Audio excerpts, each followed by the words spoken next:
Bom, saudações a todos, sou Marcos Arino, Babalaoi Calgundá, e este é o canal do YouTube associado ao blog, né? O blog aqui tem texto, o blog bem tradicional, www.urumilar-fa.com.br.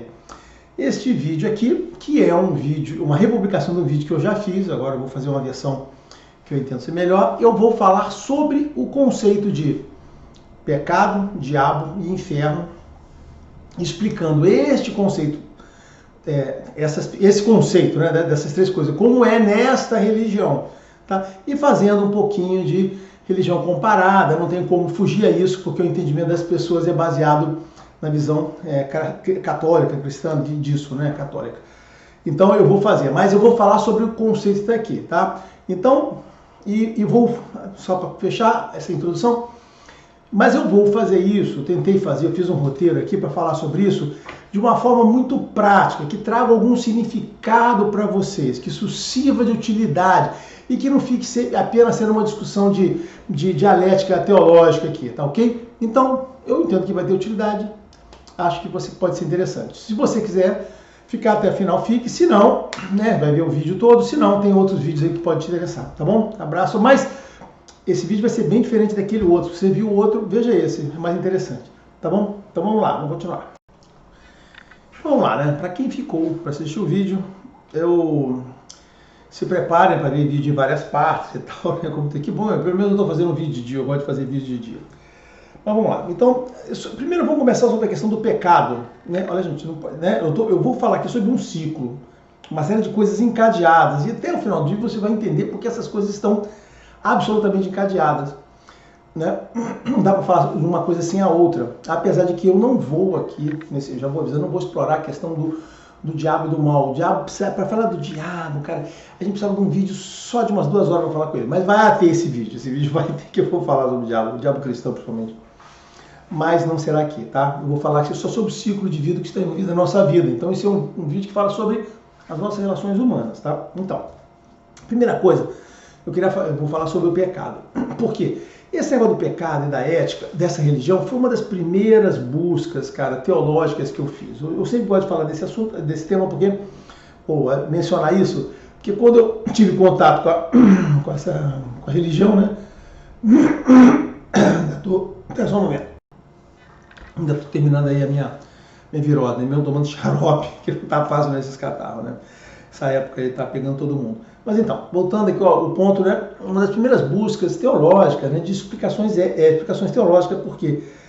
Porque, cara, a gente se confronta nessa religião com aquelas afirmações, e vou começar inaugurando o assunto com isso, né? A afirmação das pessoas de que ia ser uma religião que não tem ética, que não tem pecado. Todo mundo já deve ter ouvido isso. Principalmente quando você fala de candomblé. Ah, não existe pecado no candomblé. E as pessoas que eu ouvia falando, falavam aquilo para justificar qualquer tipo de ato, qualquer tipo de coisa. Então, esse assunto me incomodou muito, porque eu falei assim, cara, não pode ter uma religião, não pode ter Deus, uma relação com Deus que não seja guiada pela ética. Ou seja, tem que haver uma ética. Aquilo é uma coisa que me incomodou muito por dentro. Aí eu fui procurar, e aí eu comecei a explorar esses temas teológicos verticalmente, fui aprofundando, então foi isso, a questão do karma também foi uma das coisas que me fez querer entender, renascimento, o karma, foi as primeiras questões que me fizeram aprofundar, e aí foram anos, e já são anos abordando com isso. Então esse assunto é muito caro, eu gosto muito dele, né? Então, a primeira coisa que eu percebi foi que sim, é verdade, as pessoas falam esse discurso de que não tem pecado nessa religião, que você pode tudo, tá? Mas isso, o que eu descobri, né? Então, assim, autêntico, as pessoas falam isso, mas isso tudo é um discurso vazio.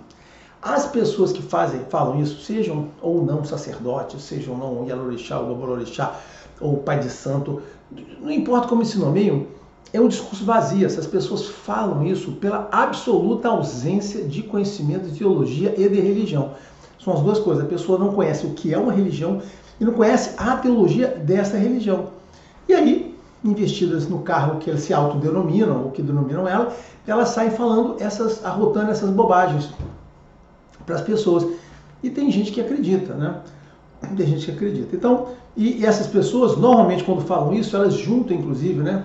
Os discursos teológicos delas são extremamente vazios, e elas juntam nesse discurso teológico assim, quando ela precisa falar alguma coisa de religião, quando você pergunta, né? Quando eu já vi pessoas sendo entrevistadas, ou mesmo em conversas, né, pessoais, elas misturam assim, né? Você está falando de religião de orixá e ela fala alguma coisa de Bíblia, ela fala de Jesus, ela fala de Buda, ela fala de Kardec, ela fala de tudo, assim, menos da religião que ela está.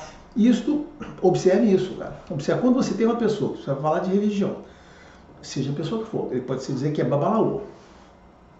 E você pergunta alguma coisa de tema religioso. E a saída da pessoa, tá certo? É falar de Rosa Cruz, é falar de, sei lá, de Buda, falar de shintoísmo, falar de Bíblia, de Kardec, de Evangelho. Cara, a pessoa, ela não sabe responder o que você está perguntando, ela não sabe explicar a teologia da qual ela está inserida, e ela sai buscando qualquer coisa que venha na cabeça dela, da história dela, para juntar, fazendo aquilo que eu digo que não deve ser feito, que é aquela saladinha, né, de coisa para poder explicar. Ela não sabe o que explicar, ela não sabe, às vezes, responder a primeira pergunta, quanto mais se você continuar perguntando, né? Você sabe que existe uma técnica que é assim, né? Quando você tem um tema, você faz uma primeira pergunta à pessoa, às vezes as pessoas conseguem responder a primeira pergunta. Aí você pega, faz uma segunda pergunta, detalhando mais uma vez o tema. Cara, 90% das pessoas não conseguem resistir à segunda pergunta. A terceira, a quarta, a quinta, então as pessoas não vão para lugar nenhum. Isso é muito comum, tá? Isso é uma coisa bem tradicional. Mas, como eu falei, é verdade. As pessoas alegam que não tem essa coisa, mas só queria fechar esse pontinho aqui dizendo o seguinte, cara, isso que eu estou querendo só para fechar isto é ignorância. No sentido literal da palavra, que significa de ignorar alguma coisa que elas deviam saber. Não estou sendo pejorativo com as pessoas, não estou ofendendo as pessoas, não. Estou dizendo que elas têm ignorância sobre o assunto que elas, por obrigação, deveriam saber. Eu sempre cito aqui um livro do Reginaldo Prandi chamado Os Candomblés de São Paulo. Esse livro tem na internet, vocês podem baixar em PDF, podem ler o livro. Ou seja, pode ser baixado normalmente. E o livro, ele fala sobre os candomblés, história dos candomblés de São Paulo, mas logo no início ele aborda essa questão da ética. E aí Prandi, faz lá entrevistas, ele alega isso, religião sem ética. Inclusive, se não me engano, o Prandi tem um livro, tem um outro livro, ele tem um artigo sobre esse assunto, que ele fala sobre isso mesmo, sobre religião sem ética e tal, no que ele documenta lá, e não só o livro inteiro, né? Ali foram várias entrevistas, mas ele tem um que ele sintetiza. Eu acho que está naquele livro Senhoras do Pássaro da Noite, mas está lá, tá? Existe essa referência. Então o Prandi foi uma das pessoas que documentou isso. Ó, mais uma vez, o Prandi é um grande pesquisador, fez boas obras, e na realidade o que ele está falando é o que as pessoas dizem para ele. Ele não está querendo entrar no mérito do que eu não concordo com essa posição, mas ele está dizendo, e é verdade. Se você perguntar para as pessoas, elas vão justificar os atos dele dizendo que é isso, que tem ética.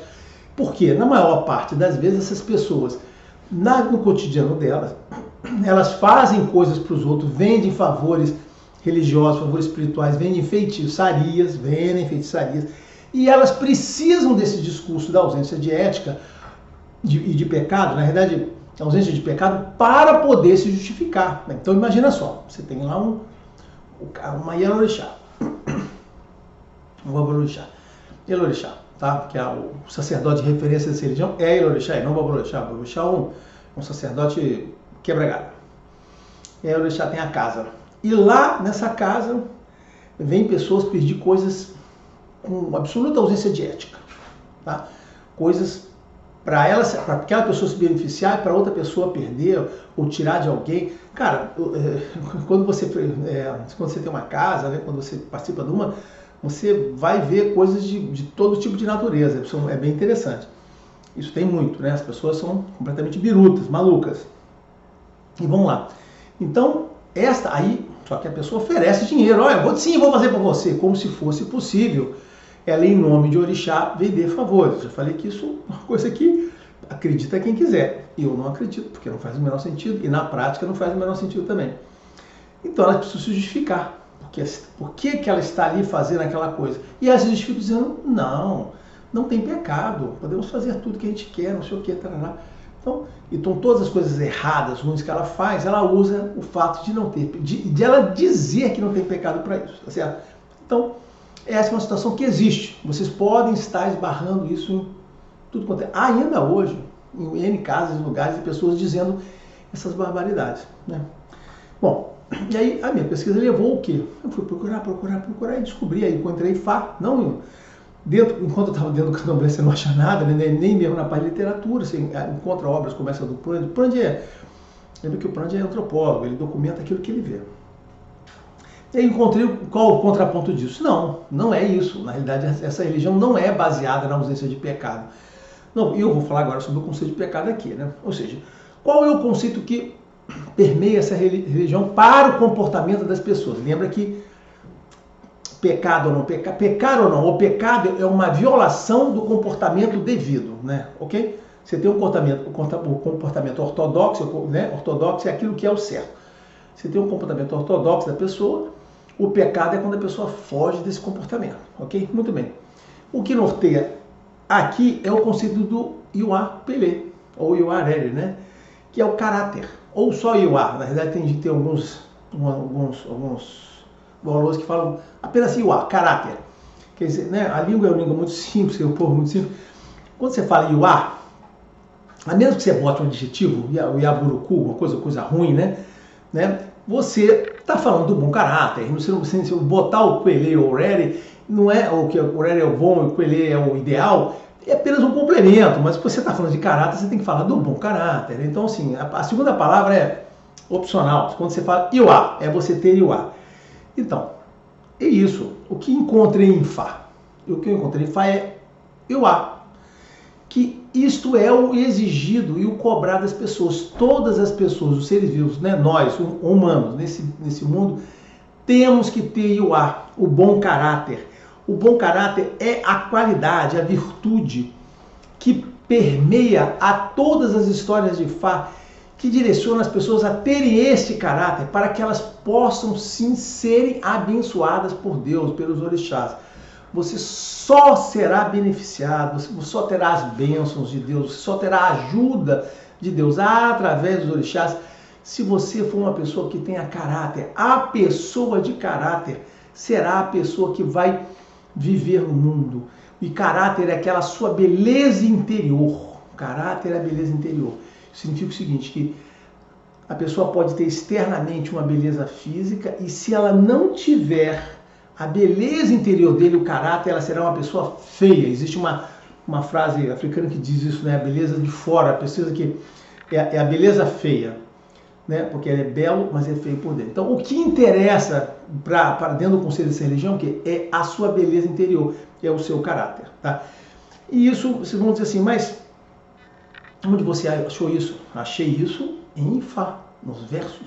Não só em alguns versos no qual dizem especificamente isso aí, como em todos os versos, o que é exigido das pessoas, o que é exigido do comportamento, como se observa o que está presente em todos eles. Caráter. O comportamento esperado, aquilo ali. Então, assim, isso é o que está presente. Como eu falei, você pode encontrar até especificamente citado, dizendo isso como uma característica a ser exertada, mas se você pegar também o conjunto inteiro, o que você vai exprimir dali vai sair, é isso. A pessoa de bom caráter é aquela que é agraciada e é aquela que tem as maiores bênçãos de Deus, tá certo? Bom, então, o esforço de encontrar, buscar isso, encontrou isso. Então, isso faz dizer o quê? Que toda essa afirmação dessas pessoas de que não existe pecado está errada. Sim, existe. Porque o pecado é o quê? Como eu falei antes, você tem nas pessoas humanas um envelope de caráter que as pessoas devem viver. E quando o que fura esse envelope de caráter é o pecado, é a violação. Então o nome que os caras dão lá, a gente dá outro nome aqui. Dessa maneira, não é verdade que não exista pecado. Existe sim. O nosso pecado é quando você viola o caráter. Só que aí tem uma coisa importante que eu vou falar agora, presta atenção no que eu vou falar agora. Iwa é essa virtude do nosso relacionamento com a sociedade humana. Só um momento, peraí. O nosso foco não é a relação com Deus. Isso aqui, cara, olha só, isso aqui é basilar em toda essa conversa. Iwa são as virtudes que temos que ter para a nossa relação com outras pessoas. O nosso pecado, as nossas violações de comportamento são aquelas que envolvem a sua relação com outros pares, seus outros seres humanos. o nosso pecado não está no foco que os cristãos dão da violação sua de regras com Deus, ou seja, como se através da religião eles definem lá as regrinhas mesquinhas que Deus diz que nós devemos ter, e você tem que ficar o tempo todo tomando conta dessas suas regras de relação com Deus. Aqui não é isso. A gente não, o foco do pecado aqui não é esta relação com Deus, e sim com o seu próximo, a próxima pessoa. É isso que importa pra gente, tá certo? É isso que importa. E aí, nesse sentido, só para complementar, estou falando de Iuá e Uavá, o que é o Iuá? Né? Eu vou voltar nesse aspecto da relação com Deus aqui, mas o que é o Iuá? Só para a gente fechar, só para a gente avançar. Ter Iuá é você ter ética, você ter honra, você ter retidão moral, honestidade, confiabilidade, falar a verdade, ser uma pessoa verdadeira, gentileza entre as pessoas, utilidade, cara, você tem que ser útil com a sociedade, solidariedade e generosidade. Eu elenquei esse aqui, né, que são que eu acho os meus preferidos, tá certo? Poderia botar mais alguns, mas é isso que importa, tá? Então, Iuá é a pessoa ideal, Iuá é Pelé. Onde você tem isso, você é a pessoa. Se você reúne essas características que eu citei aqui, você é a pessoa ideal. Então é isto que você deve buscar. Por quê? Porque é essas características que vão lhe fazer uma pessoa aprazível e confiável de conviver com outras pessoas que estão em volta de você. Então o nosso foco do caráter ou do pecado é isso, é quando você fura esse modelo. Então quando você fura esse modelo de honestidade, de retidão, de verdade, não sei o que, de confiança, quando você fura essa coisa, quando você falha com isso, é onde você comete o que a gente chama de pecado, uma violação daquilo, das virtudes que você deveria ter. Mas e aí, que eu creio que é importante? O pecado para nós não é quando você falha com Deus, tá? Ou seja, nós não estamos aqui preocupados com as regrinhas, não tem uma definição das regrinhas, não tem uma tabinha com 10 mandamentos aqui, né? De que Deus quer que você faça com ele, você não pode fazer aquilo, ou seja, não temos uma tabinha de mandamentos que você tem que falar assim, a sua relação com Deus é baseada naquelas coisas lá. No que pese, mas não é bem assim, lá também fala da relação com as pessoas, é verdade, mas eu estou falando assim, que existe um foco muito grande, principalmente da parte católica, da parte judaica, dessa relação com Deus. Deus bota as regras, ele está tomando conta, quando você viola essas coisas com ele, você está passando lá. Isso não é o foco aqui, o foco aqui são relações humanas, ou seja, e aí eu digo algumas palavras muito fortes e duras, né?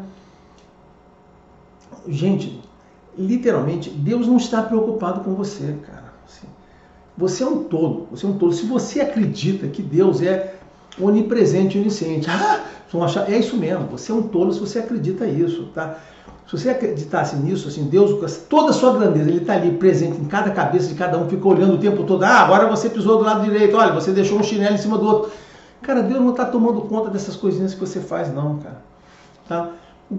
Se fosse isso, Deus não teria estabelecido uma metafísica lá composta de orixá, de anjo da guarda, de espírito tipo A, de santo, ou de não sei o quê. Assim, Deus se faz presente através dessas emanações dele que trazem a representação, mas a essência assim não está aqui. Então Deus não está aqui preocupado com você tomando conta, pisou errado ali, pecado, já vou marcar aqui na minha tabinha, pecado que você tem que colocar, tá certo? Ele não está aqui preocupado em ficar tomando conta para ficar te punindo do que você faz, tá?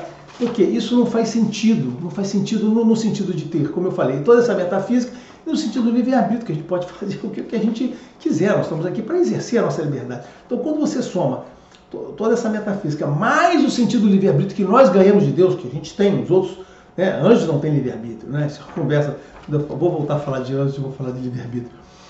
Anjos não têm livre-arbítrio, tá certo, né? Então, a gente tem essa liberdade. Então, Deus não fica aqui tomando conta, esperando você, agora você pisou do lado esquerdo. Olha só, não tem nada disso. Não vou ficar me repetindo aqui, né? Assim, tem muitas pessoas, né? Pastores ou padres, principalmente pastores. Pastores é uma raça, um grupo muito ruim, que gosta que você se preocupe, né, com o pecado, como desvio dessas regrinhas de Deus. Sua relação com Deus está assim, tá? Olha só, não é nada disso. No nosso ponto de vista, eu acho, depois eu vou criticar muito esse ponto de vista da relação com Deus, você ficar preocupado com esses pecadinhos de Deus. O pecado, cara, para um ponto de vista dessa religião, é o que você faz de ruim, de mal, o prejuízo que você traga para outra pessoa, tá certo, né? Para outra pessoa. E você não precisa ter regrinhas que você tem que seguir, arrisca lá. O que você tem que ter na relação com as outras pessoas é o IUA, é o caráter. É isto que importa.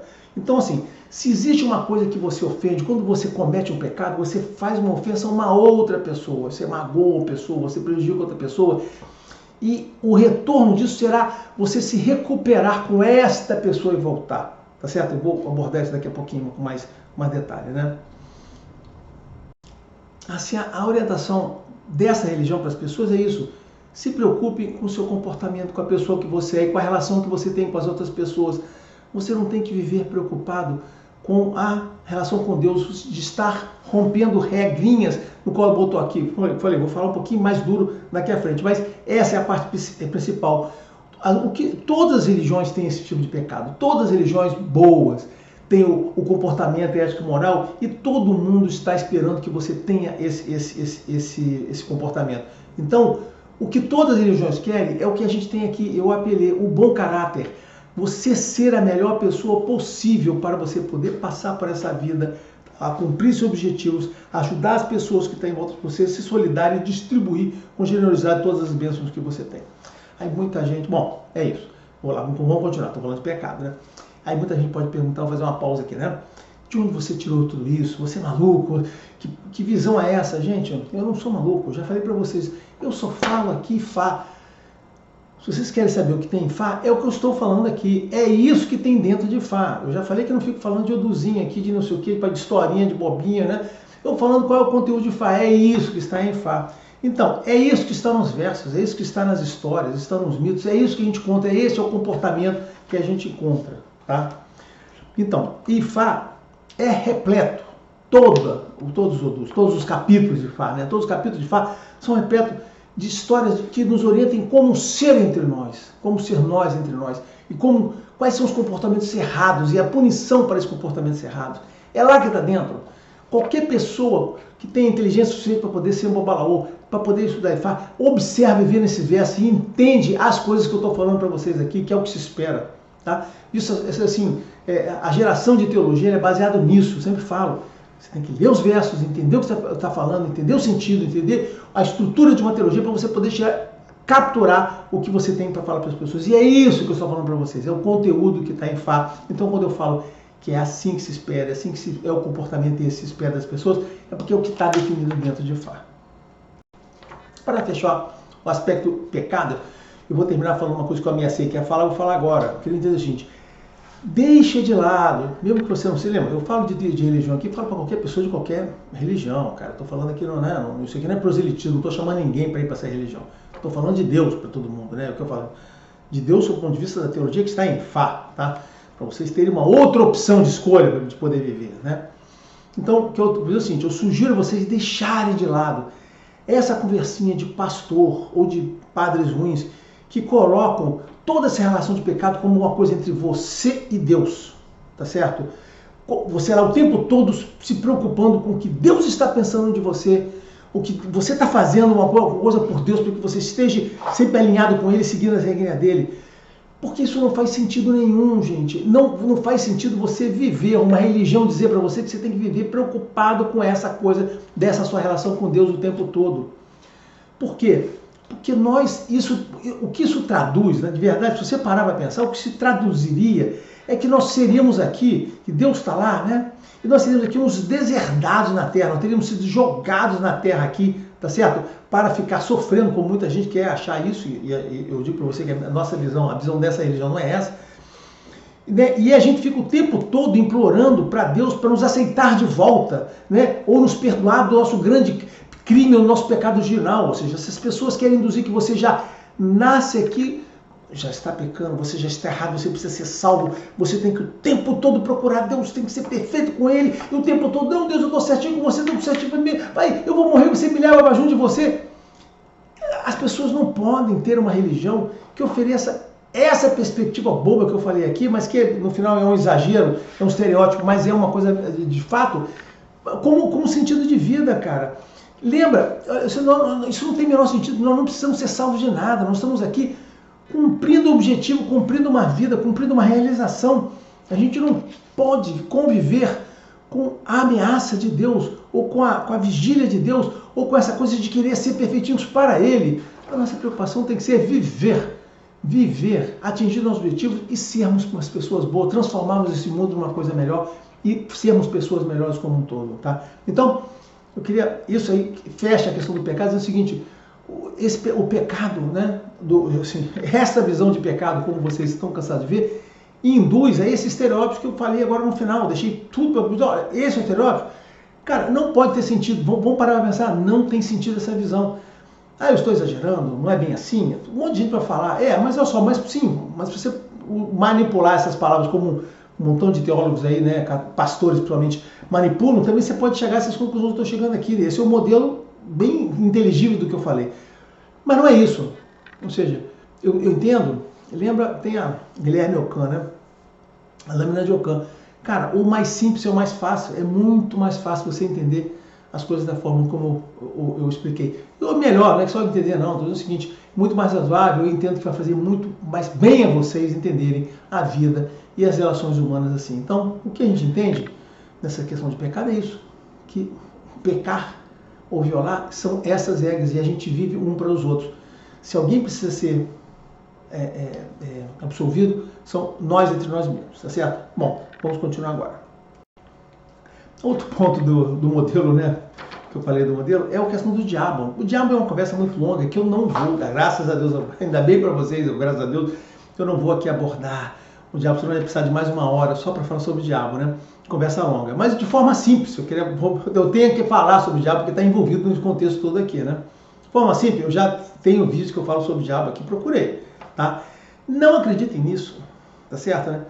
Não é o diabo, na verdade ele não existe, não é o diabo que causa seus problemas e o faz errar, ou seja, você não pode viver com essa aqui, não, eu estou cometendo erros, eu estou sendo uma pessoa mal, porque o diabo está me levando a isso, ele está me tentando, eu sou uma pessoa boa, mas o diabo me faz ser essa pessoa ruim.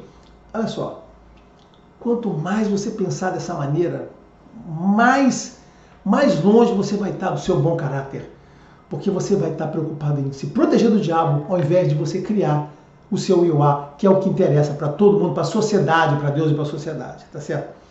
Essa doutrina do diabo, cara, uma boa, é apenas uma construção do bicho-papão, tá certo, né? Bicho-papão, aquela coisa de vou criar um bicho para você poder ter medo quando você for dormir, né? E essa construção, afasta você do seu bem, do seu verdadeiro bem, tá certo? Vamos dar uma hipótese, assim, eu sempre gosto, tem várias formas de você abordar um assunto, né? Uma das formas é você abordar meio de fora, assim, que a gente dá para você fazer porque você observa de fora algumas conclusões, né? Tem uma metodologia que faz isso, né? Então, olha só, vamos imaginar da seguinte maneira. Considerando que tem o diabo, tá certo? Tem o diabo, segundo o modelo dos católicos. Tem o diabo lá e o diabo, você é um cara bom e o diabo está ali transformando você em uma pessoa mal, né? Para te afastar de Deus, para te capturar, né? Vamos ver. Considerando a quantidade de igrejas que tem, de templos, com qualquer coisa, né? Quantidade de missas que são feitas todo dia, pessoas que frequentam, que se unem lá, para orações que todo mundo faz no mundo, né? Considerando isso tudo que tem, tá certo? Como pode um mundo não ser um lugar totalmente perfeito? Ou seja, como é que pode essa união dessas pessoas em torno dessa oração, dessa igreja, dessa prática, não conseguir afastar delas ou completamente da face da terra o diabo, por causa daquelas orações todas de santos, não sei o que, todos os pedidos que eles fazem? Como pode? Não pode, tá certo, né? Então não pode. Por quê? Porque não pode ser essa a lógica. Essa não pode ser a lógica, porque se fosse, você seria, só pelo fato de você ir todo dia numa missa ou várias vezes no dia, frequentar e falar com o pastor, você já seria aquela pessoa ideal pronta. E não é o que acontece. O que mais acontece são pessoas de diversos caráteres que vão em missa, não sei o que, e continuam agindo das formas piores possíveis. A pessoa ir numa missa não transforma aquela pessoa num exemplo de caráter. Vocês sabem disso. Por quê? Porque a busca pelo caráter, a busca da virtude, a busca da pessoa, não é você frequentar o lugar para você rezar. Então, o que eu estou dizendo é o seguinte, se vocês concordam que a visão de que a pessoa, para ter um bom caráter, ela tem que ser intrinsecamente um bom caráter e buscar aquilo sem que ser boa, e que ela não vai adquirir essa bondade frequentando as igrejas e templos aí, espalhados por aí, porque é o que a gente vê, não é verdade? As pessoas podem frequentar aquilo todo dia e vão continuar saindo daquela mesma forma. Não é esse modelo de você rezar que vai afastar o diabo, nem é o diabo que está fazendo você tomar as suas atitudes ruins. Esta doutrina do diabo, de colocar a culpa como um elemento, diabo, demônios que tem por aí espalhados, só afasta do certo, que é você buscar o bom caráter, você buscar se transformar, você buscar ser uma pessoa superior, tá certo? Entenda o seguinte, não é o diabo que faz o mal, não existe essa coisa desse mal do diabo. O mal é humano, está junto de nós somos o mal. Observe que as pessoas são orientadas, né? Orientadas mesmo formalmente, a colocar a conta nas custas do diabo. E é pedir depois lá junto ao padre a absolver aqueles pecados, aqueles erros dela, porque o diabo foi provocado, então vamos lá, aí o padre absolve ela daqueles pecados, eu vou falar mais sobre esse ciclo de absolvição, e as pessoas voltam a ser o que são, tá certo, né? E aí quando você diz, olha padre, você está absolvendo aquelas pessoas que estão frequentando a igreja, né? Quando a gente faz esse comentário, você está absolvendo, elas estão confessando, as pessoas estão frequentando a igreja, mas elas não estão se transformando numa pessoa melhor. Aí eu vou dizer que eu já ouvi de padres até que eu gosto, né? Não, isso acontece porque ele não é um bom cristão, porque ele está lá, mas ele não permitiu que o Espírito Santo entrasse nele e ele se transformasse numa pessoa melhor. Já vi isso da boca do padre Paulo Ricardo, que é um padre que eu gosto muito como teólogo, né? Mas ele disse isso, né? É por isso que você tem pessoas sentadas no banco da igreja que não são essas pessoas ideais, são as pessoas boas. Cara, mais uma vez, aí, olha, eu vou fazer, esse comentário dele está no cerne do que eu estou falando aqui. Ou seja, a pessoa não é boa porque o Espírito Santo não entrou nela. Exterior, não é isso. A pessoa é boa porque ela não trabalha o interior para ser uma pessoa de bom caráter. E não é o diabo que a transforma em mal. Ou seja, este modelo, baseado nessa coisa do pecado, frequentar a igreja, rezar, absolvição e influência, Espírito Santo, não é o que resolve o problema das pessoas. Senão quando a pessoa está ali fazendo tudo que você está dizendo, e aí você vai ter como saída para isso? Não, ela está fazendo tudo o que tem que fazer aqui, mas ela não permitiu de fato, de verdade, que o Espírito Santo entrasse nela. Cara, sabe por que ela não fez? Porque ela não está de fato procurando, entendendo que ela que tem que ser uma pessoa diferente, ela que tem que mudar e tem que mudar o mundo em torno dela, tá? Aí, por que eu estou citando sempre esse modelo dos católicos, essa comparação, estou falando isso? Porque esse modelo está errado. E esse modelo está levando as pessoas a serem religiosas e não serem pessoas melhores com isso. Então, se esse modelo, se você adota esse modelo, se você acredita nele, eu sugiro que você mude, porque olha só, gente, olha de fora. Na prática, isto não está funcionando. Ou seja, aí eu vou dizer uma afirmação da forma como essa religião enxerga isso tudo. Não existe absolvição de pecado. Eu já falei que pecado é a violação daquele envelope, né? O padre, no que pese, lamento, não peço para dizer não, ele tem o poder de fazer aquela absolvição? Não tem, eu não acredito nesse poder de absolvição de pecado. O padre não pode absolver pecado. Mas isso está na Bíblia. Cara, dane-se se está na Bíblia, não tem o menor sentido absolver. Tá certo? Qual é o processo correto? É você... mas eu acredito no processo da confissão, daquele processo que foi feito lá. Eu não acredito que ele joga ali, limpa você, pum, a varinha mágica dele, plimba, limpou seu pecado. O que eu acredito? Que sim, você pode procurar ele como uma pessoa para reconhecer os seus erros e falar ali do seu coração, botar sua alma para fora para dizer que você errou. Sim, ele pode lhe aconselhar e dar palavras religiosas, orientação teológica de por que você está errado, que você deveria fazer o certo, deveria ser uma conversa melhor, assim como nós, babalôs, fazemos com as pessoas que nos procuram, tá certo? E sim, você de forma sincera entenderia através desse diálogo que você está errado, no que você está errado. E sim, você mudaria isso, se voltaria a mudar isso, se comportar, se transformar numa pessoa melhor. E aí, através das suas ações, ou mesmo da sua revisão do erro que você cometeu com uma pessoa, com uma situação da pessoa que você é com várias pessoas, essa revisão dessa sua relação com essas pessoas fariam que você sim fosse absolvida aos olhos dela e aos olhos da vida, aos olhos de Deus. Você estaria mudando a sua vida e mudando a relação com as pessoas. Então, assim, eu acredito nesse processo. Não acredito, né, do meu entendimento teológico, que você vai lá, faz essa coisa, varinha de pirlim-pim-pim, você sai. Por quê? Porque a varinha de pirlim-pim-pim, gente, não está funcionando. os católicos, não estão saindo pessoas melhores porque confessaram com o padre. E hoje até acabou esse negócio de confissão, né? Porque demora muito tempo. E vou dizer a você, esse processo de confissão, como eu expliquei aqui, é o mesmo processo, gente, que ocorre com o Babalô, quando a pessoa vai te consultar, te traz um problema e você vai lá e fala, é isso que o Babalô deveria falar, te aconselhar, te mudar, ou quando você vai numa casa de umbanda e você vê um guia, aquele guia vai te trazer, botar isso para fora, é o mesmo processo. Então eu não posso falar mal desse processo de confissão ou de confessionário, de orientação, porque é um processo que acontece dentro da casa do Babalô, acontece dentro de um centro de umbanda, deveria acontecer também numa mesa de jogo de uma orixá, tá certo? Esse é o processo comum a todas as religiões, é o papel que o religioso faz ali, tá? O que eu não concordo é a reorientação que foi dada nisso, no sentido, confessou, está absolvido, é sincero, eu me arrependi sinceramente, plimba, pronto, vamos começar de novo. Não está começando, isso não está funcionando direito. Mas toda essa conversa aqui não teria sentido. A única coisa que junta todas essas pontas aqui é o quê? É quando você junta o pecado, a absolvição, o diabo, o inferno e o julgamento, né? Assim, que esse é o modelo, né? Ou seja, só quando você junta isso tudo é que você tem o modelo perverso, o modelo vicioso funcionando. Ou seja, você está aqui sendo julgado por Deus, cumprindo aquelas suas regrinhas, aí você vai ser julgado por ele quando você voltar. Se você não cumpriu as regras dele, olha só, estou falando do modelo católico. Se você foi um cara bonzinho, cumpriu todas as regras, você vai para o céu, vai ficar lá junto com Deus, vai passar o resto de sua eternidade junto com ele. Esse é o modelo católico, hein? O modelo dos irmãos, o modelo cristão. Não gosto de falar católico, eu não gosto de cristão. Católico, tá certo, né? Mas é o modelo católico, né?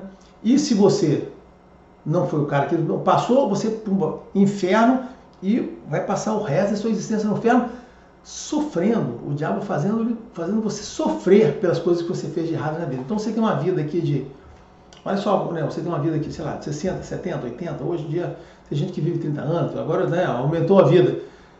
E aí você tem, por causa de, sei lá, 80 anos aqui, você vai passar os próximos 5.000 anos, ou sei lá quanto tempo lá, sofrendo ou no céu sem fazer mais nada. Não, eu fico aqui no meu céu sem fazer mais nada, não tenho nada que fazer, isso aqui, entendeu? Então, assim, esse modelo. Então, neste modelo que eu falei para vocês aqui, o pecado, né, a existência do pecado, você tem que se, né, e a existência da absolvição é a base que mantém esse modelo funcionando, o modelo do medo, porque sem a absolvição e sem a submissão, sem a seguir as regrinhas da sua relação com Deus, como eles dizem que tem que ter, você fica sempre com o machado, aquelas duas portas, né? Inferno, céu e céu, tá certo, né?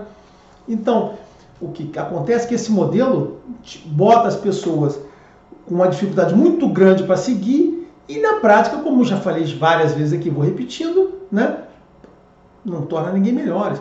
Basta você olhar a história, gente. Olha a história de toda a formação da igreja junto à sociedade. A igreja hoje está um pouquinho mais afastada depois do humanismo, né?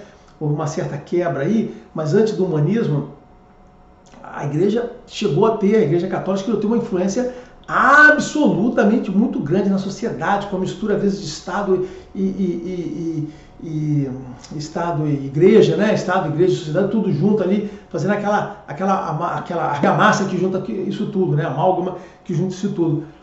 Qual foi o bem que isso fez? Isso fez, por acaso, pessoas melhores? Não, fez grandes problemas, grandes quebras, assim, não trouxe. A história mostra os atos ruins, as coisas improcedentes que foram feitas, as coisas inéptas, tá certo? Que ocorreram. Então, assim, a história mostra que isso não funciona. Este modelo aqui, como o modelo que foi criado ideal para que a gente sejam pessoas ideias adoradas por Deus, não funcionou. Como eu falei, hoje, talvez uma parte menor da população esteja preocupada em seguir ele, mas já houve uma parte muito maior da população que já ficou sob esse jugo do medo, esse julgamento de Deus, com todas as coisas possíveis, e não nos fez uma sociedade muito, muito, muito melhor do que nós estamos. Vamos olhar a história. Isso não deu certo. Isso é igual falar de socialismo, as pessoas ficarem hoje dizendo que vai dar certo um dia. Vai dar certo um dia, não vai dar certo nunca, cara. O modelo não foi feito para funcionar e não vai funcionar, tá? Ou seja, o que eu quero botar nesse ponto é isso. Não tem nenhum diabo te prejudicando, gente. Então, como não tem nenhum diabo te prejudicando, nenhum diabo te induzindo ao mal, não será esse modelo que vai preservá-lo. Assim como também não tem nenhum Deus aqui tomando conta, olhando você para ver se você está pisando no lugar certo, se você está usando a roupa certa, fazendo o quê. Ele não está preocupado com isso. Vocês estão dando atenção, quem está seguindo esse modelo, está dando atenção para as coisas erradas e está se perdendo naquilo que deveria tomar conta.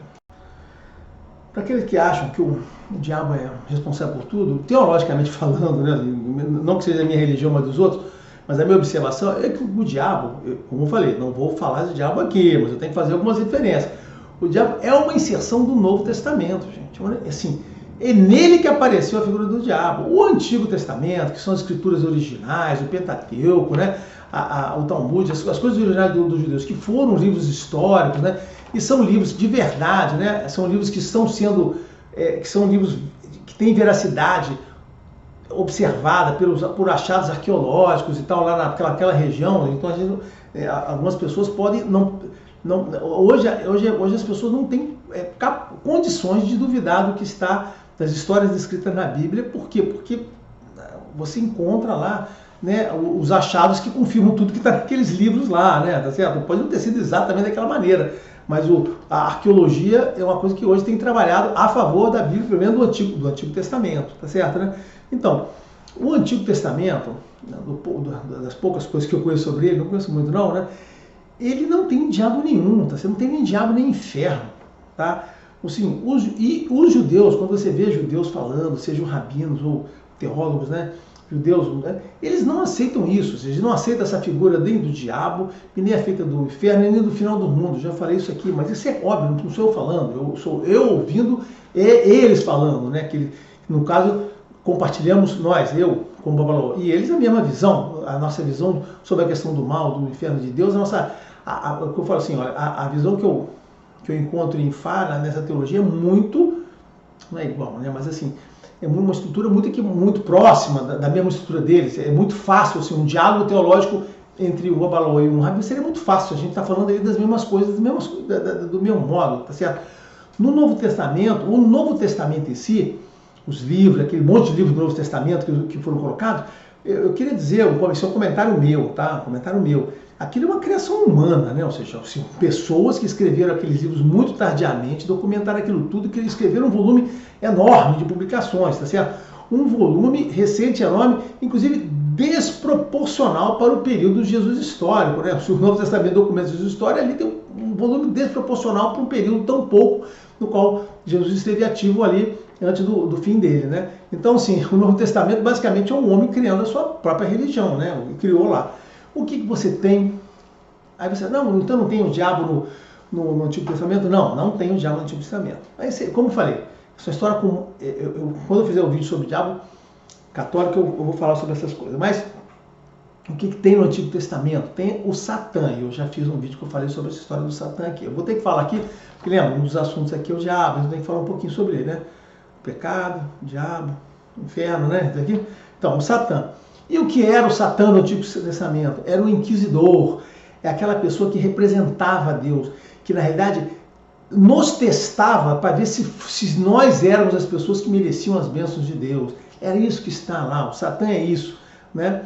E aqui, por que eu falo que o diálogo é fácil? Por quê? Porque aqui em Fá, na teologia de Fá, nós também temos o Satã, não temos a mesma figura, é a mesma figura, tá certo, né? E Satã, né? Ele aparece muito pouco, né? Vou falar só o livro importante. Quem é aqui? Aqui é Elenini. Elenini é essa divindade que fica junto de Deus, e que tem o objetivo e que controla todas o mal teológico, né? Essa religião tem um mal teológico, assim como os judeus também têm, tá certo, né? Então, assim, e nos coloca à prova no nosso dia a dia, para que a gente demonstre de fato, de dentro de nós, que nós somos pessoas boas e somos merecedores das bênçãos, do irê que Deus nos pode dar. Então, quando a gente vai pedir alguma coisa por mérito, vai no oráculo pedir a Deus uma ajuda, é Ele que fica testando os nossos caminhos, fica testando o que tem de dentro de nós para ver se somos aquilo mesmo, tá certo, né? E Exu, que é o pessoal acha, algumas pessoas que acham que o diabo, que não tem nenhum vínculo com o diabo, né? Estou falando, o Satã é Elenini, ou seja, o Satã é Elenini. O Exu, ele é basicamente o policial de Olodumare, é aquela divindade que exerce o poder de fazer as coisas acontecerem, tanto para o bem de um, para o mal do outro. Ou seja, é ele que vai fazer as coisas acontecer baseado no quê? Nas predições, no merecimento, nos seus atos que você fez, tá certo, né? Além disso, Exu não tem nada a ver com o diabo, porque ele é o portador do axé de Deus. O axé, a força, a energia de Deus vem através dessa divindade e traz aquilo para nós, né? E é a única divindade que tem acesso a Deus, ou seja, os orixás não têm acesso direto a Deus. Assim, né? A divindade que vai e volta, né? Que tem acesso livre entre Orun e Aie, para fazer esse tráfico da energia do poder de Deus, é Exu, tá certo? Ele é como, não é, as pessoas dizem que é um mensageiro, é mais ou menos, ele é um portador, né? Ele é portador de coisas, não é bem mensageiro no sentido que também, como está documentado, mas, ó, onde você está tirando isso? Está nos versos de Fá. É lá que a gente encontra a informação de que é essa atividade de Exu, que Exu faz isso, que ele é o portador do axé, que ele é o mensageiro, que ele vai a Deus para reportar as coisas que estão acontecendo, junto com o Urumilá, que na realidade é outra divindade. Então, existe dentro de Fá, todo mundo tem que conhecer que existe uma trindade, né? Que é Exu, Olodumare, Urumilá e Elenini. Tem uma trindade, não. Trindade se a gente botasse Elenini, se botasse Olodumare, né? Na verdade, Elenini, Oxumaré, Exu aqui, Urumilá e Exu, né? Mas são 4 aqui, eu já fiz um desenhozinho que eu mostrei essas coisas. Então, é isso que compõe, né? Tem um conjunto lá, tem o Olodumare e há essas 3 que estão aqui se dividindo, né? Ok? É o mensageiro. Então, não existe, de fato, nenhum tipo de vínculo, né? Eu queria dizer isso porque as pessoas, mas o diabo aí tem sim, é o Exu. Não, olha só. O que está em Fá não é nada disso. Eu tenho que dizer para vocês o que está em Fá. Você pode ficar ouvindo essas pessoas falarem essas coisas de orelhada, essas bobagens que Deus sai rotando por aí. Mas não é o que está no verso de Fá. Está no verso de Fá que eu estou falando aqui, tá certo? Então, o Satã é o equivalente a Elinini. É Elinini que controla os Adiogun, que controla o mal que nos assola, com o objetivo de nos testar, tá certo? E o grande livro do Antigo Testamento que estabelece as bases para essa relação, sob o ponto de vista católico, não sob o ponto de Fá. Sob o ponto de Fá, a gente tem isso em Orosumesh, tá? Em Otuamesh. Mas em Orosumesh tem a base de Elenini, tá? Então, quem é o livro de Jó? Aí, né, o problema do livro de Jó é o seguinte: somente os pastores, que é uma pessoa muito ruim para parecer como assim, teologia vinda de pastores, esquece, né, cara? Tem um aí que eu odeio, cara. Eu vejo no YouTube aí, o cara é muito, muito mau caráter. Então, livro de Jó, ali você vê essa relação de Jesus, de Satã, perdão, Jesus não. Você vê a relação de Jó, de Satã, de Deus, do teste, do mal teológico que as pessoas submetidas, daquilo que passa das vidas, entendeu? Assim, aquilo ali, então, o livro de Jó representa aquela relação de testar as pessoas pela verdade, ou seja, vocês deviam prestar atenção. O livro de Jó é extremamente importante e é ele que define toda essa questão da presença do Satã junto a Deus, fazendo parte da Deus, sendo o inquisidor, e Jó, o humano que é submetido, que tem que demonstrar todas as características, apesar de, a verdadeira virtude, apesar de tudo, tá? Então, assim, é isso, tá lá. Então, o equivalente das duas teologias aqui, Elenini e o equivalente de Satã, e eu falo, se você quiser entender, por seu ponto de vista católico, essa questão da relação com Deus, dessa coisa toda, do mal teológico, do que ele espera de Satã, procura o livro de Jó. É nesse livro que está concentrado esse conhecimento, né? Nos livros do Antigo Testamento. Inclusive, eu quero chamar a atenção, que eu vou falar quando eu falar sobre o negócio, né? Que a cobra no paraíso não era o diabo. Existe, assim, bons teólogos já falam. E a serpente não é ligada com o diabo, né?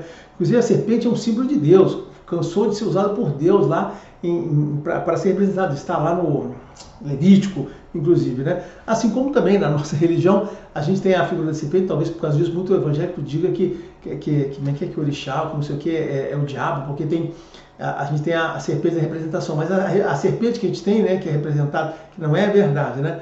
A serpente que a gente tem, né, que muita gente associa ao Oxumaré, mas não é verdade. O Oxumaré é uma divindade que é o arco-íris, é a ligação entre o Orun, o céu e a terra, né? Mas existe uma ligação da serpente, que é uma outra ligação importante que tem. É um símbolo, e a simbologia da serpente que tem nessa religião é muito antiga mesmo, e pode estar inclusive associada com a própria simbologia da serpente original que está no Antigo Testamento, que é a serpente que protege o mundo, né? Que é aquela que a cabeça junta com o rabo, né? E o mundo ele é protegido por ela, né? Ou seja, existe a proteção que protege ali.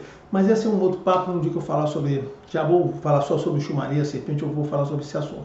Mas então, o que eu queria dizer é isso que não tem, né? Então, qual é o nosso... Aí, depois de ter falado esse monte de coisa aqui, 50 minutos já, como eu falei, esse é um vídeo longo, se prepara aí para ver várias vezes, né? Em vários pedaços. Qual é o modelo que tem? O modelo que tem é o seguinte, você tem que ter o bom caráter, e baseado no bom caráter, né, Deus vai lhe dar as bênçãos para que você possa fazer, você nasceu com objetivo e você se comporta com bom caráter junto com as pessoas, baseado nesse bom caráter, na demonstração do seu bom caráter com as pessoas, quando você pedir a ajuda de Deus, tá certo? Ou quando você pedir ajuda dos orixás para isso, na ajuda de Deus, você vai receber o irê, né, que são as bênçãos para isso, né? E você tem, de outro ponto, Elenini, que é como se fosse o Satã, lhe testando, lhe submetendo a situações para que você se desvirtue, que você saia do bom caminho, né? Isso está em Ireté Mesh.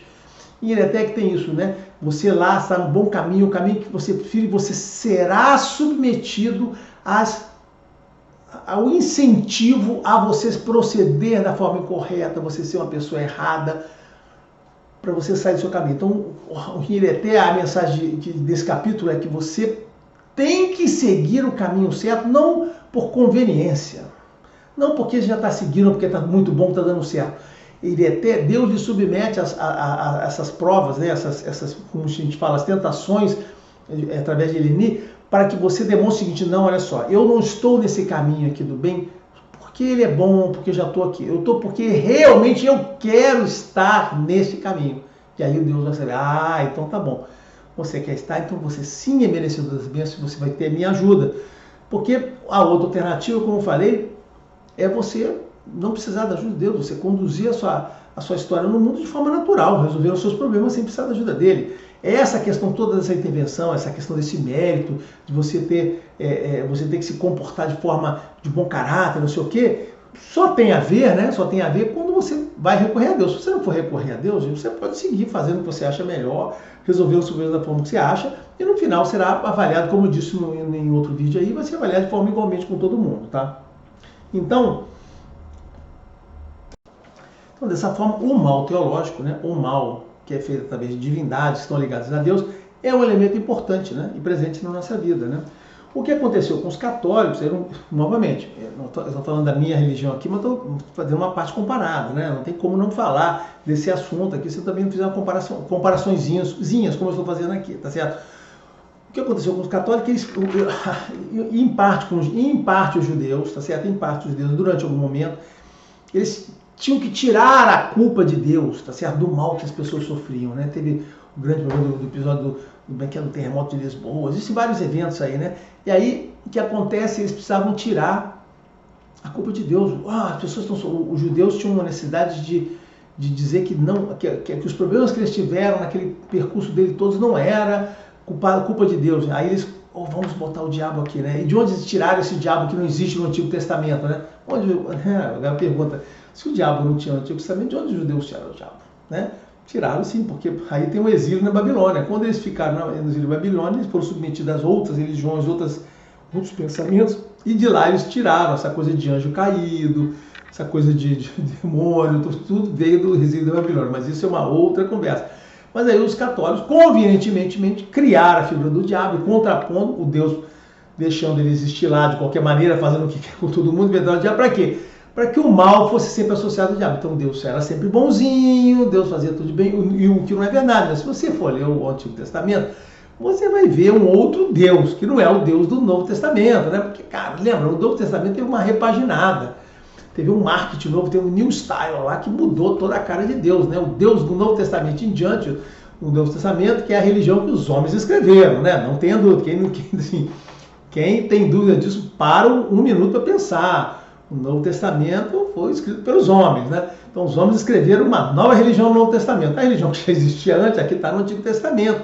E lá, se você for ver, você vai ver Deus fazendo coisas boas e coisas boas e que é o que os rabinos próprios dizem sobre eles mesmos, né? E aí, até que chegou, né? Aí o pessoal tinha muita dificuldade para fazer esse negócio do mal.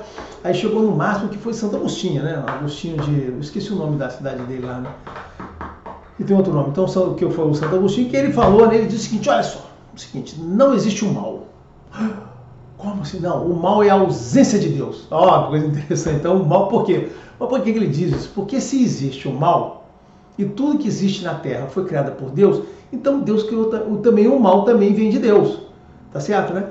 Olha só, para a minha religião, para Ifá, é verdade, é isso mesmo. É isso mesmo. Mas para eles não pode, não, Deus não pode ter criado o mal. Não pode criar o mal. Esse é o modelo que eles estabeleceram, os católicos, lembra? Os Novo Testamento, nesse modelo deles, cara, não pode ser isso não existe. Então o seguinte, olha, vamos fazer o seguinte, aí Santo Agostinho tem um argumento sinuoso, né, sinuoso, para poder dizer que o mal é a ausência de Deus, é o exercício do seu livre-arbítrio, uma coisa que vale assim, que não tem o mal de fato. E então eles faziam, essa é a forçação de barra. E o problema é o seguinte, que, olha só, como os homens tiveram que escrever uma nova religião, os homens escreveram uma religião a partir do Novo Testamento, existe não só esse caminho, mas existe dezenas de sinuosidades, existe um negócio incrivelmente sinuoso, que é a teologia baseada no Novo Testamento, teologia católica, para explicar um monte de coisa que eles não conseguem, eles inventam coisas, inventam. Cara, é muito engraçado, né? Eu gosto de ver os padres, os teólogos defendendo as teses teológicas, mas tem hora que você para e pensa assim, caraca, essa pessoa está dando uma volta enorme, gigantesca, porque ela não pode dizer A ou B ou C ou D, porque não tem como dizer isso e aquilo, né? Tá certo, né? Então, essa foi a coisa. Aí, por isso que é diferente, sim, olha só, nós temos diferente de nós, existe o mal humano, o mal é humano, nós provocamos o mal, tá certo, né? O mal vem do próprio comportamento, a gente erra e será julgado para compensar, assim como também existe o mal provocado através das ações de Deus contra as pessoas como punição, né?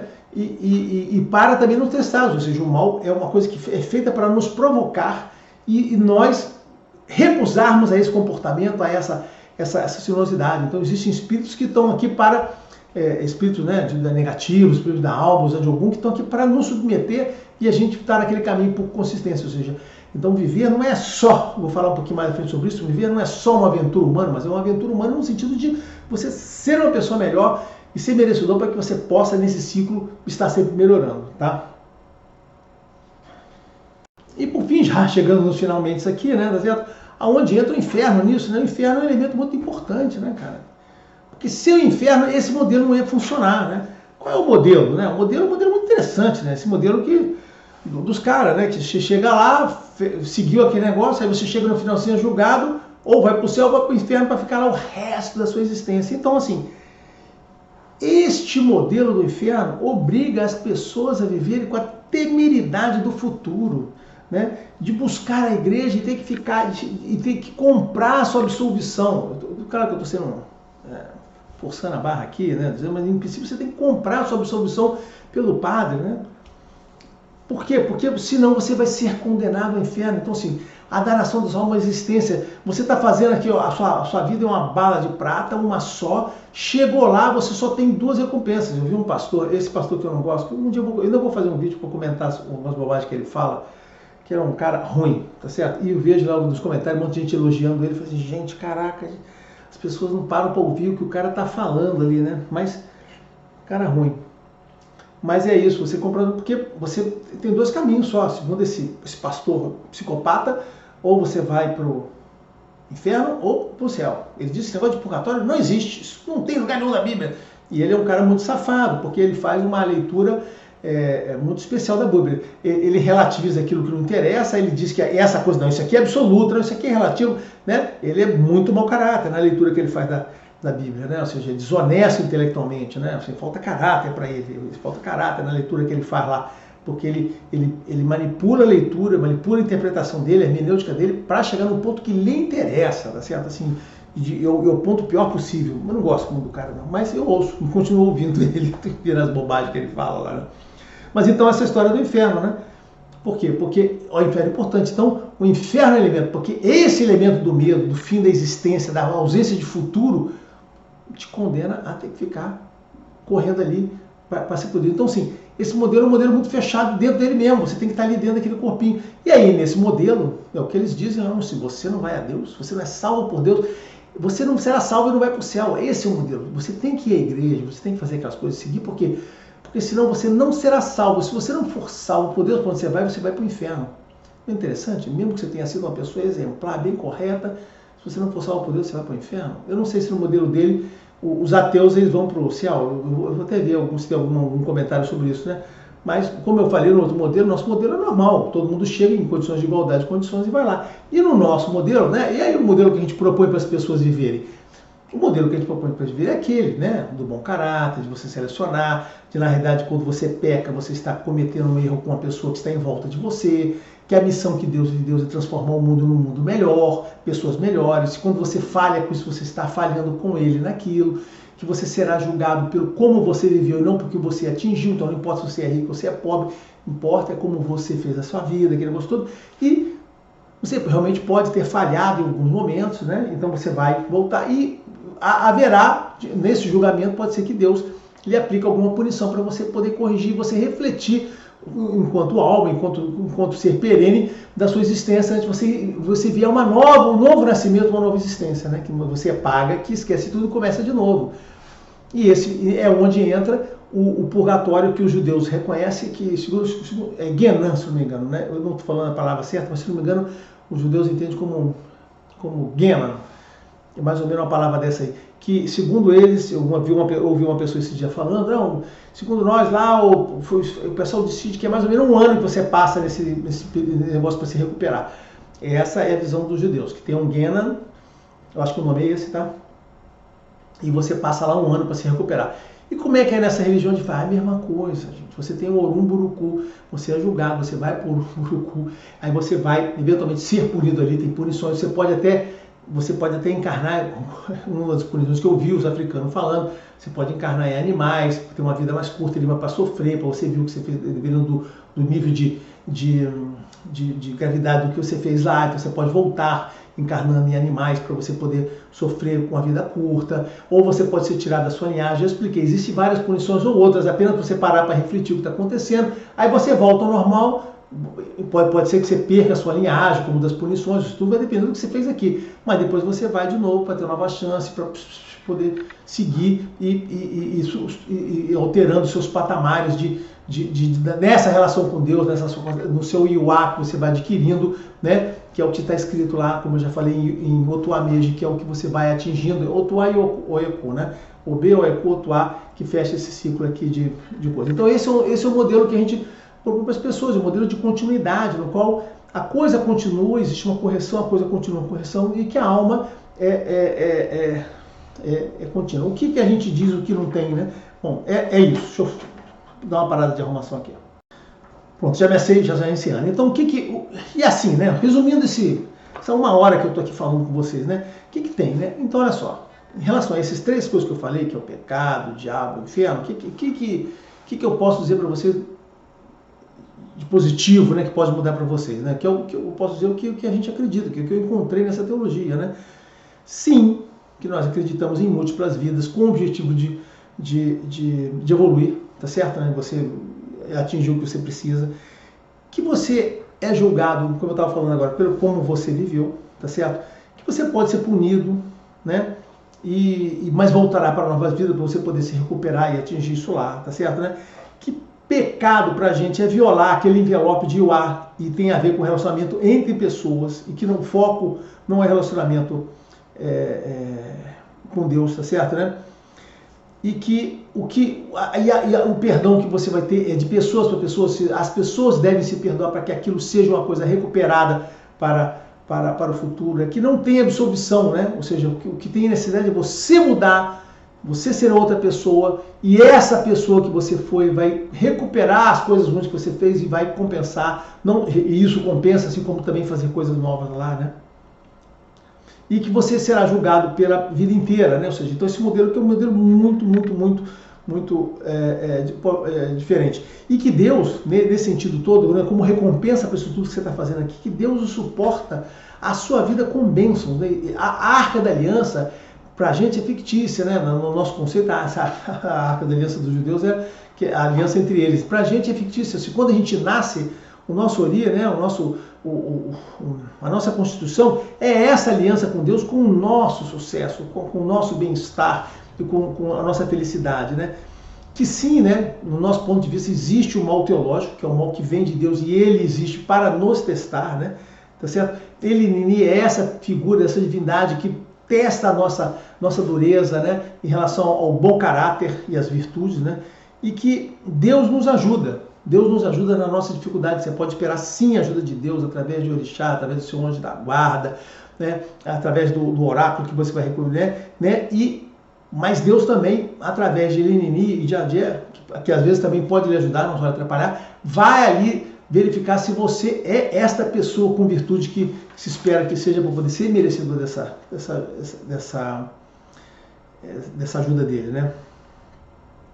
E que o objetivo da nossa vida é isso, é sermos felizes, mas nós somos cobrados para fazer isso, né? Atingir isso tudo com o caráter, com o Iuá, né? Com o melhor caráter. E que é esse modelo que eu expliquei tudo, mais a religião para suportar, que impede que o mundo seja uma bagunça. Imagina só, cara, se o mundo fosse só um parque de diversão que a gente vivesse aqui para fazer o que quiser, para ser feliz, e não tivessem as regras, não tivesse limite, tivesse as coisas, tivesse a punição, se não tivesse nada, né? Se a gente não tivesse religião, julgamento, punição, né? O Iria para recompensa, isso aqui ia ser uma bagunça, gente. Isso aqui ia ser impossível de viver, né? É isso que transforma isso aqui numa coisa com um objetivo comum e as pessoas caminhando de uma forma mais ou menos uníssona nisso, né? Independente até de onde estão, né? Então, a nossa vida, cara, é antes de tudo uma relação humana, tá? Não se preocupe com Deus, Deus é parte disso, está sempre acima de nós, cuidando da gente, mas a vida é uma relação, seja boa, sejamos bons nós com nós mesmos, tá? Então, aí nisso que eu estou falando isso tudo aqui, né? Depois de eu ter dito, claro que eu acabei de falar aqui o que a gente pensa. Baseado nisso tudo, é que o inferno, essa questão, se você acha, né, o que eu digo, que não viva com essa perspectiva de inferno. O inferno não faz o menor sentido, tá certo? Não existe nem diabo, nem inferno. Então, eu digo assim, qual o sentido de Deus criar uma existência para depois disso conduzir essas pessoas, almas, para o sofrimento eterno, independente do que elas façam lá? Isso não tem sentido, gente. Seria, se esse é o modelo de verdade, o modelo que Deus criou, isso teria que ser um Deus muito ruim, gente. Deus não é esse Deus aí, você está errado. Olha só, vamos lá, de novo. Não vou entrar nos meandros, vamos ver por fora. Que Deus seria esse que cria para as pessoas esse tipo de final de vida, no qual você ou sobe para cá ou vai para a danação eterna? Isso não pode ser uma coisa boa. Assim, você não ia querer brincar o jogo com essas regras. Você não ia querer brincar. Independente de você, não posso acertar, não, porque você pode errar, você não sabe qual vai ser o critério, você é punido, segundo ele, qualquer coisa pode te levar. Aí você tem o seguinte, você tem lá chance para cima e para baixo. Olha só, não pode ser, esse não pode ser um modelo que prevaleça. Esse não pode ser um Deus bom, se criasse um modelo dessa maneira de inferno. Então esse modelo que os evangélicos, né, os protestantes, adoram dizer que isso mesmo, por isso que tem que ser bom, tem que ser salvo por Deus, isso aqui, porque você não fazer. Esse modelo está errado, cara. Eles estão pregando para vocês, mostrando para vocês um Deus no qual você não deveria ter que acreditar, que não deveria ter existido. Você está aqui como se fosse uma prisão, armazenado, né? Tá? Então a história é essa, para pensar. Estamos em uma prisão, cara. A vida é um sofrimento que estamos aqui sendo testados, como se fossem aqueles joguinhos que você vê em filme, né? Tem aqueles filmes que as pessoas ficam lá num lugar sendo submetidas, jogos vorazes. É isso. Porque o modelo que os protestantes, né, os evangélicos propõem é esse, o modelo dos jogos vorazes, né? Tá certo? No final, sempre você, né, pode se dar mal, né? Então, assim, e que você tem que ficar o tempo todo clamando a Deus, por favor, Deus, me salve dessa vida, eu quero voltar aí, fique junto de mim. Cara, não tá certo. Este modelo, se você acredita nele, cara, você está completamente errado. Isso não é um modelo justo, isso não é um modelo bom, isso é um modelo que não traz nada. Aí você pode dizer, não, mas se você for uma pessoa certinha, você vai ter... Aí você vai dizer, e daí? Se você não for meio certinho, se você é mais ou menos certinho, mesmo se você for uma pessoa ruim, A pessoa ruim tem que ser generosidade, você tem que ter a tolerância. Não, inferno, danação eterna, é isso. Aí eu digo a todos que esse modelo dessa dualidade, né, Deus e o diabo, mais inferno e pecado, é um modelo que não é. E você no meio sendo arrastado e condenado para ou ficar o resto da sua vida brincando com os anjinhos, ou o resto da vida sendo condenado lá no inferno, né, como o Dante caracterizou lá. Cara, isso é um desvirtuamento, cara. As pessoas entenderam tudo errado, né? Isso não faz sentido, olha só, isso não faz sentido. Então, assim, eu acho que seria, eu diria que assim, se esse modelo dele está certo, cara, eu diria assim, cara, nós estamos ferrados, estamos fodidos nessa vida, porque não pode ser esse o modelo que dê certo. Então eu prefiro viver com outro modelo que me incentiva, né? Então, como eu disse, eu queria fazer uma coisa para